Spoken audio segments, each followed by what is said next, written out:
Hoje nós temos ouvido muito a palavra ressignificar, dar um significado novo àquilo que te aconteceu. Alguns chegam a dizer que nosso ministério está diretamente condicionado às nossas dores. Na maioria das vezes é na dor. Eu tenho um ministério de família e foi a minha maior dor não ter um pai, não ter uma mãe. Dá um significado novo para isso. Consegui obter êxito na hora de remover algumas coisas. Mas a história que veio à minha mente foi a história da arca da aliança.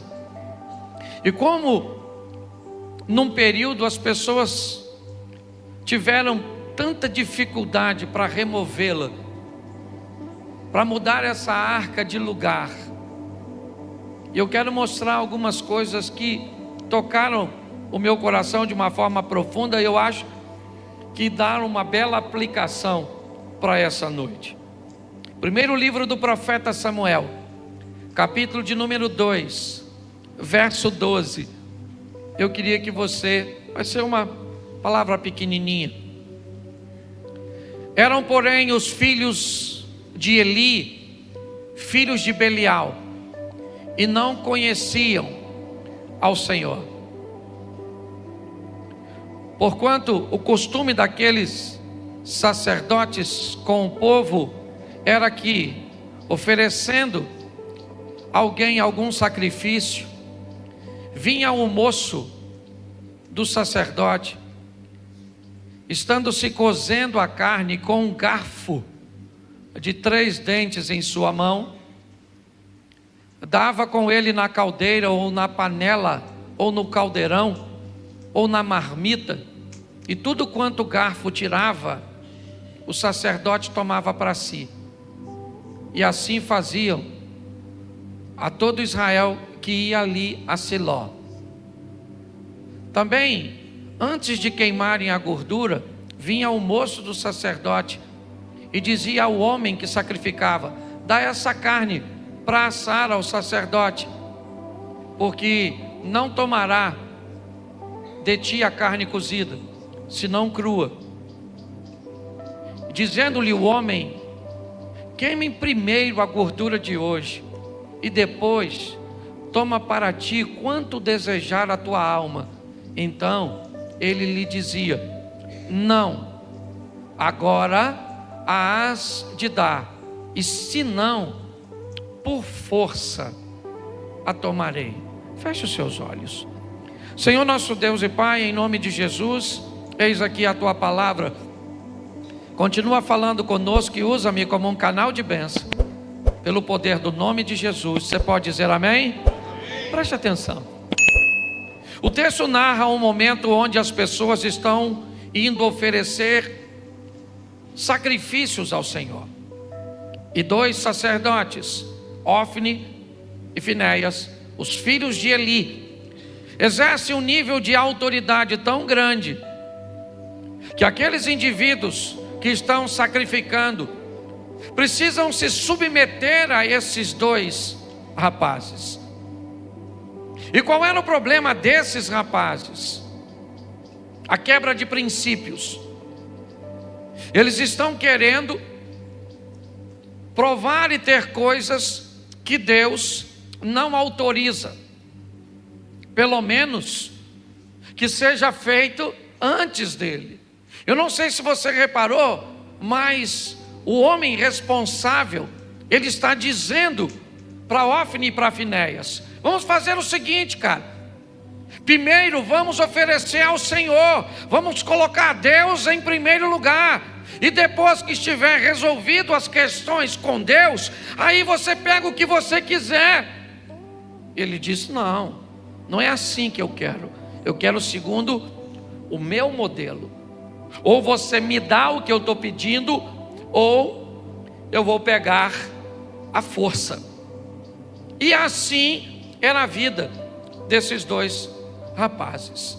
É dessa forma. Eu só preciso que você entenda isso, para que você para que eu te mostre a próxima fase dessa história. Mas antes eu preciso que você entenda quem são esses caras, como eles se comportam, o que eles fazem, quem eles são. São pessoas desobedientes a Deus, descompromissadas com Deus. Posso ouvir um amém? 1 Samuel capítulo 4, verso 2. Preste atenção. 1 Samuel 4, 2. Os filisteus se dispuseram em ordem de batalha para sair ao encontro de Israel. E estendendo-se a peleja, Israel foi ferido diante dos filisteus, porque feriram na batalha no campo uns 4.000 homens. Tornando o povo ao arraial, disseram os anciões de Israel: por que nos feriu o Senhor hoje diante dos filisteus? Tragamos de Siló a arca do concerto do Senhor, e venha no meio de nós, para que nos livre das mãos dos inimigos. Vamos lá. Enviou, pois, o povo a Siló, e trouxeram de lá a arca do concerto do Senhor dos exércitos, que habita entre os querubins. E os 2 filhos de Eli, Ofni e Finéias, estavam ali com a arca do concerto de... Presta atenção. E sucedeu que, vindo a arca do concerto do Senhor ao arraial, junto de Israel, todo o Israel jubilou com grande júbilo, até que a terra, verso seguinte, os filisteus, ouvindo a voz de júbilo, disseram: que voz de tão grande júbilo é esta no arraial dos hebreus? Então souberam que a arca do Senhor era vinda ao... Presta atenção em mim aqui agora, vai ser rapidinho. Eu acho isso maior barato, porque presta atenção. A turma está lá na peleja lutando, quando de repente eles não conseguem êxito. Os filisteus estão prevalecendo, o povo de Deus está perdendo. E aí então eles têm uma ideia: por que será que Deus está permitindo a nossa perda? Vamos fazer o seguinte: vamos a Siló e vamos trazer lá de Siló a arca da aliança, que simbolizava a presença de Deus. Vamos trazer a arca da aliança para o meio da batalha, porque aí, com a arca da aliança, Deus vem e nos dá isso. Isso é o maior barato. Pastor, o que isso representa? Que tem gente que acha que pode usar coisas como um amuleto da sorte. Basta botar um crucifixo no peito que eu estou protegido. Vou botar uma Bíblia na frente do meu carro para ninguém me roubar. Você conhece alguém assim? Você conhece alguém que se comporta como se as coisas de Deus fossem meio que algum instrumento da sorte? Vou botar ali, porque se eu botar um louvor na minha casa, nossa. Tem gente que gosta dessas coisas. Eles pensavam igualzinho. Eles estão perdendo a batalha. Ele falou: traz o amuleto da sorte, a arca da aliança, porque a hora que a arca chegar aqui, nós vamos ganhar, porque Deus chegou. Chegou onde? No objeto? Não é de hoje que Deus nunca caminhou em coisas, e sim em pessoas. Se você acha que isso é algo só do Velho Testamento, Deus não habita em templo feito por mãos humanas, você está enganado. No Velho também. Os caras levaram a arquinha chegou, mas olha quem é que está trazendo. Quem é? Volta lá um pouquinho, só para ele ver os 2 indivíduos que eu preciso mostrar. Volta um pouquinho onde está Ofni e Finéias. Você que está aí com a tradução. Presta atenção.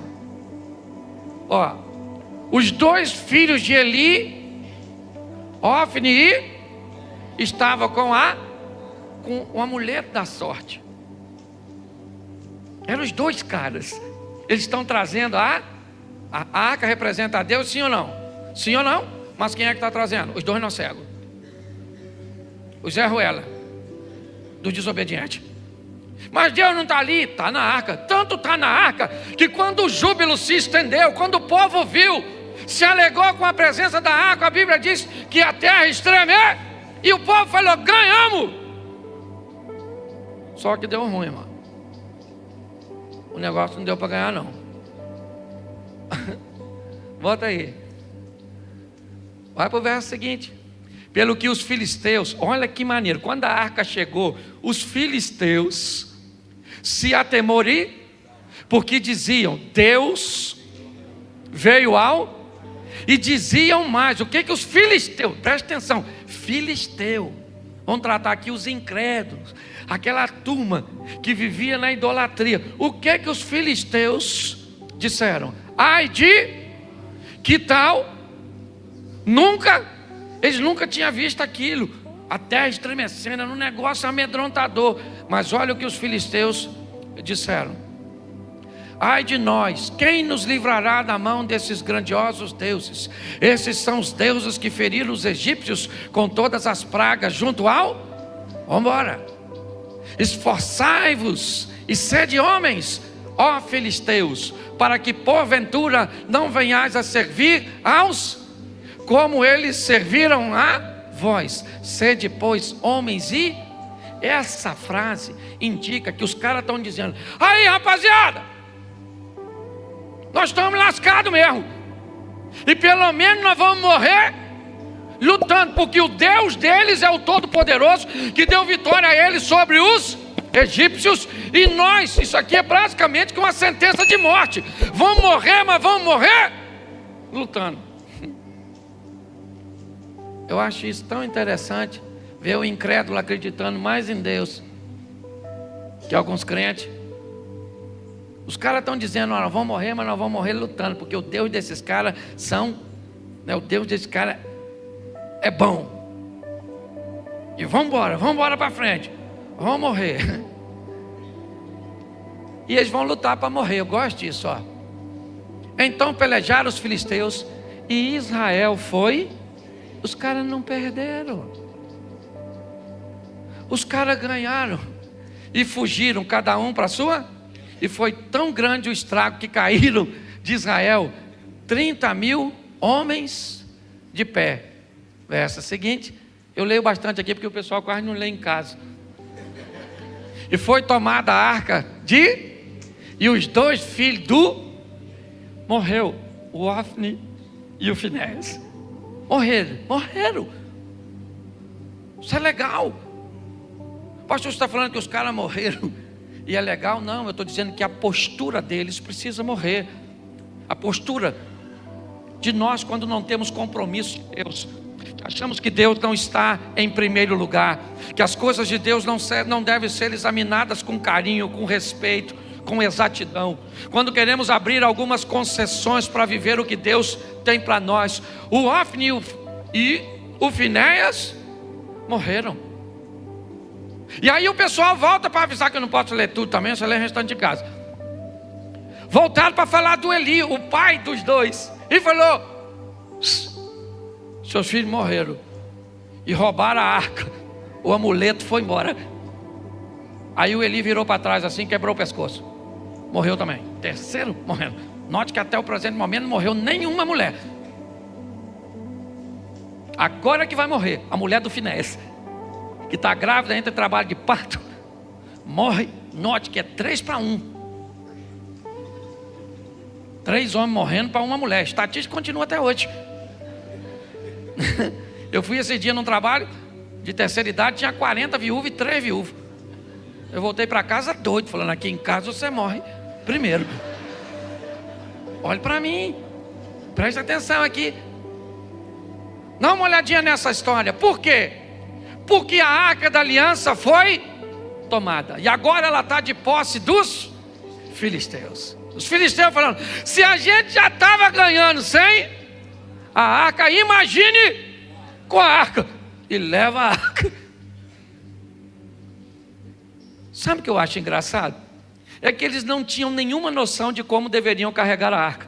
Provavelmente todo mundo encostava, todo mundo tinha curiosidade, e nada aconteceu. Note que quando alguém que sabe o que deve fazer e não faz, o problema é muito mais grave do que alguém que sabe o que deve fazer. Ou aquele que não sabe, recebe uma recompensa muito mais branda. Os filisteus estão levando a arca, é verdade, estão removendo a arca para o arraial deles. Aí o texto diz que deu um problema nas hemorroidas. Estou falando sério, depois você lê. A Bíblia é muito engraçada, né? Deu uma crise de hemorroida. Até os bichos estavam com problema de hemorroida. Está escrito, gente, estou brincando não. Por quê? Eu também não sei. Certo? Eu sei que eles estão se lascando com a arca da aliança. E ao invés de dar sorte, está dando azar. Mas por quê, pastor? Porque com Deus não se lida assim. Não é uma peça, não é uma Bíblia, não é uma coisa, é um coração. Deus não rejeita um coração contrito e quebrando isso. Os filisteus ficam doidos, manda a arca para ali, manda para lá, manda para cá. Onde a tal da arca vai, a arca dá problema.